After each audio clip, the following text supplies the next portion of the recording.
अगर आप भी चाहते हैं दंगल म्यूजिक का ऑडियो वीडियो सबसे पहले आप तक पहुंचे तो रेड कलर के बटन को दबा के चैनल को सब्सक्राइब करें और साथ में बेल आइकन को दबाना ना भूलें। दंगल म्यूजिक प्रेजेंट्स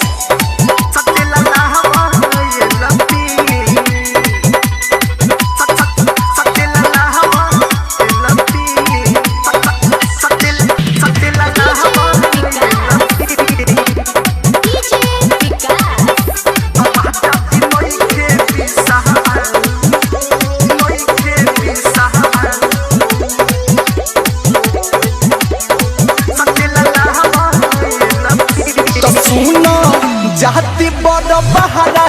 काहे लेके सेल्फी तो सुनो जाती बड़ बहारा काहे लेके सेल्फी तो राजा जी नइखे बिसाहबास सतेला लहवाए लहपी तो राजा जी नइखे बिसाहबास सतेला लहवाए लहपी तो सुनो जाती बड़ बहारा काहे लेके सेल्फी तो सुनो जाती बड़ बहारा काहे लेके सेल्फी तो राजा जी नइखे बिसाहबास सतेला लहवाए लहपी तो राजा जी नइखे बिसाहबास सतेला लहवाए लहपी।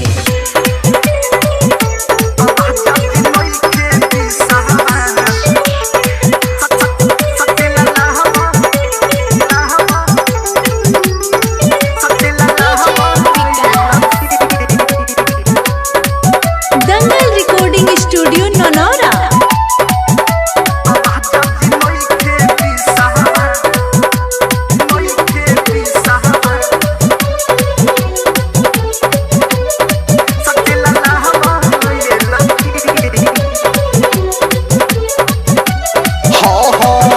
हंसिए मजाक में देवराया चारा के खींचे हो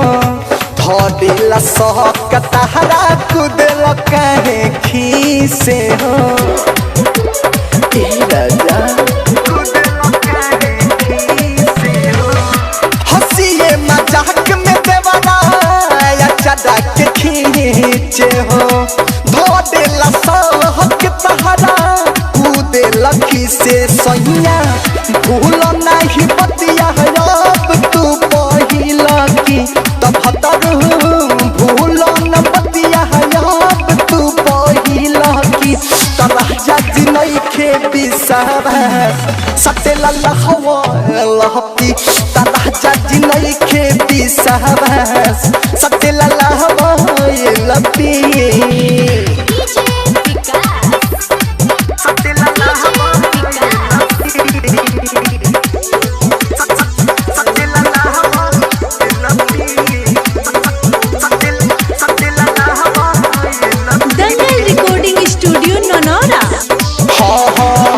रहल तू साथ यकीन भइल नहीं तहरा हो संदीप सवरिया के पहरा लगा के जा तू बहरा हो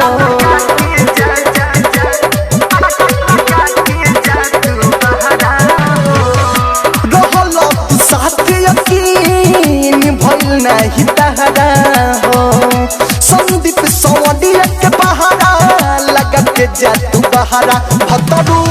आनंदाया समानी हो मही छरपी तो सुना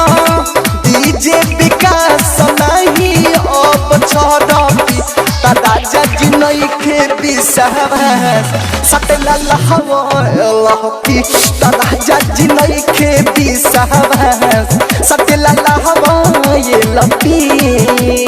दंगल रिकॉर्डिंग स्टूडियो ननौरा।